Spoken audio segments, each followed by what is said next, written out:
국회 문턱을 넘지 못한 김희수 헌법재판소장 임명 동의안. 헌재 소장 자리의 공백기는 역대 최장을 갱신하고 있습니다. 박한철 전 헌재 소장은 지난 1월 31일 퇴임했고요. 따라서 헌재 소장 공석은 오늘로 224일째입니다.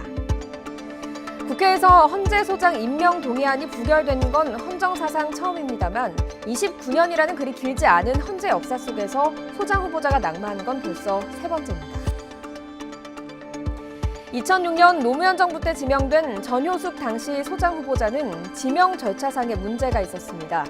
전 후보자는 헌법재판관 임기가 3년밖에 남지 않았던 상황이었습니다.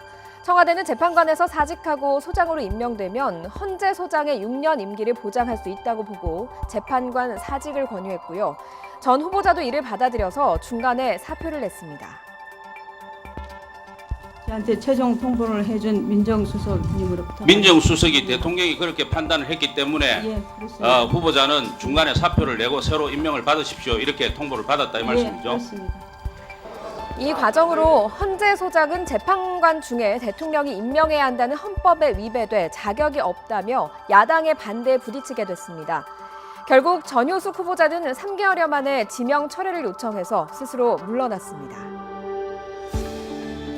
2013년 박근혜 정부는 당시 헌법재판관이었던 이동흡 후보자를 지명했지만 여러 의혹에 시달렸습니다. 증여세 탈루와 가족 동반 해외 출장, 또 특정 업무 경비를 개인 통장에 넣어놓고 썼다는 의혹까지 야당의 거센 공세를 받았습니다.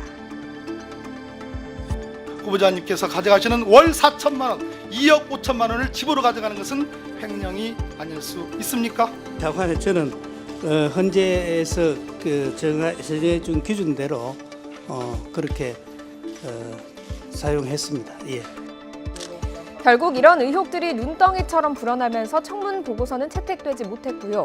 이동욱 후보자는 40여일 만에 자진 사퇴했습니다. 그리고 어제 김희수 후보자가 낙마한 거죠. 그런데 헌재는 지금 이중고를 겪고 있습니다.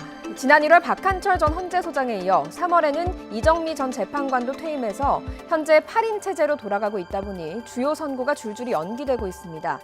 얼마 전 이유정 재판관 후보자의 낙마로 후임 재판관 지명이 언제 이뤄질지 불투명한 상황입니다. 조직에 수장도 없는데 인원도 한 사람이 모자란 것이죠. 2006년 전효숙 후보자 낙마 후 후임 소장 취임 때까지는 140일이 더 걸렸고요. 2013년 이동욱 후보자 낙마 후엔 80일의 시간이 더 걸렸습니다. 어제 김희수 후보자의 임명 동의안 부결로 청와대도 충격에 휩싸인 만큼 후임 소장에 대한 논의는 안개 속에 휩싸여 있습니다.